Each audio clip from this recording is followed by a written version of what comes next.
আয়তনের দিক থেকে আমেরিকার সবচেয়ে বড় অঙ্গরাজ্য হল আলাস্কা। এই স্টেট এতটাই বিশাল যে টেক্সাস, ক্যালিফোর্নিয়া বা মন্টানা এই তিন স্টেটের মোট আয়তনের চেয়েও বড় আলাস্কা।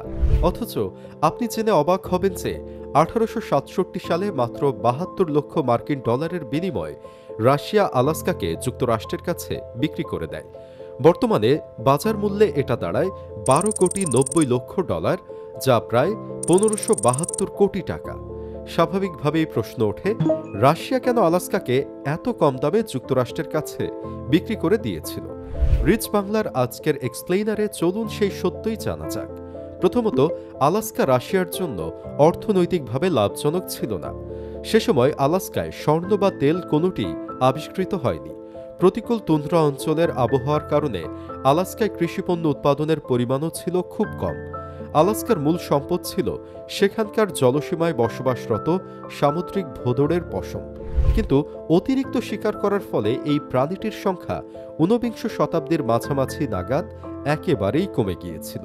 এ সময় আলাস্কা থেকে রাশিয়ার আয় হওয়ার পরিবর্তে আলাস্কাকে পরিচালনা করার জন্য রাশিয়াকে অতিরিক্ত অর্থ ব্যয় করতে হতো। সুতরাং উপনিবেশ হিসেবে আলাস্কা ছিল রাশিয়ার জন্য ব্যয়বহুল ও অলাভজনক। দ্বিতীয়ত, সে সময় আলাস্কায় খাদ্যদ্রব্য, রসদপত্র ও অন্যান্য সামগ্রী সরবরাহ করা ছিল খুবই কঠিন ও ব্যয়বহুল। এ কারণে খুব কম সংখ্যক রুশ আলাস্কায় বসতি স্থাপন করেছিল। রাশিয়া যখন যুক্তরাষ্ট্রের কাছে আলাস্কা বিক্রি করে দেয়, আলাস্কার মোট জনসংখ্যা ছিল প্রায় 60,000।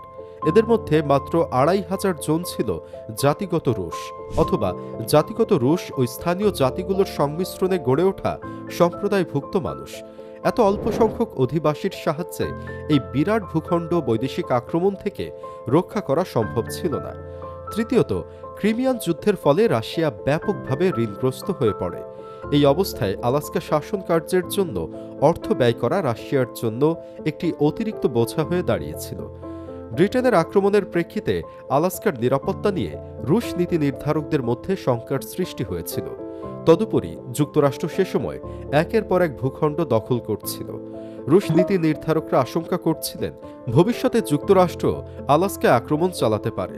চতুর্থত, রুশ কৌশলবিদরা প্রশান্ত মহাসাগরে প্রভাব বিস্তারের জন্য আলাস্কাকে একটি গুরুত্বপূর্ণ ঘাঁটি হিসেবে বিবেচনা করতেন। কিন্তু 1850-এর দশকের মাঝামাঝি সময় রাশিয়ার সাম্রাজ্য বিস্তারের দিক পাল্টে যায়। 1858 থেকে 1860 সালে রাশিয়া চীনের কাছ থেকে প্রায় 9,10,000 বর্গ কিলোমিটার ভূখণ্ড অধিকার করে নেয় এবং এর ফলে প্রশান্ত মহাসাগরে রাশিয়ার অবস্থান এমনিতেই শক্তিশালী হয়ে যায়। তদুপরি বিশ্বব্যাপী তুলার বাজারে প্রভাব বিস্তারের জন্য রাশিয়া মধ্য এশিয়ায় সাম্রাজ্য বিস্তার করতে শুরু করে। এমত অবস্থায় অলাভজনক ও অরক্ষিত আলাস্কাকে ধরে রাখা কিংবা সেটিকে বৈদেশিক আক্রমণের ফলে হারানোর চাইতে অর্থের বিনিময়ে বিক্রি করে দেওয়াই রুশ নীতি নির্ধারকদের কাছে বাস্তবসম্মত মনে হয়েছিল। এসব কারণে বিবেচনায় রেখে রাশিয়া আলাস্কাকে যুক্তরাষ্ট্রের কাছে বিক্রি করে দেয়। সে সময় রুশ অভিজাত শ্রেণী, বুদ্ধিজীবী ও প্রচার মাধ্যমের ক্ষুদ্র একটি অংশ আলাস্কাকে বিক্রি করার বিরোধিতা করলেও রাশিয়ার অভ্যন্তরে এই সিদ্ধান্তের প্রতি তেমন কোনো জোরালো বিরোধিতা দেখা যায়নি। এখন অবশ্য রুশ জাতীয়তাবাদীরা আলাস্কা বিক্রির সিদ্ধান্তকে একটি বড় মাপের ঐতিহাসিক ভুল হিসেবে বিবেচনা করে থাকে। নিয়মিত এমন সব ইনফরমেটিভ ভিডিও পেতে আমাদের চ্যানেলটি সাবস্ক্রাইব করতে ভুলবেন না।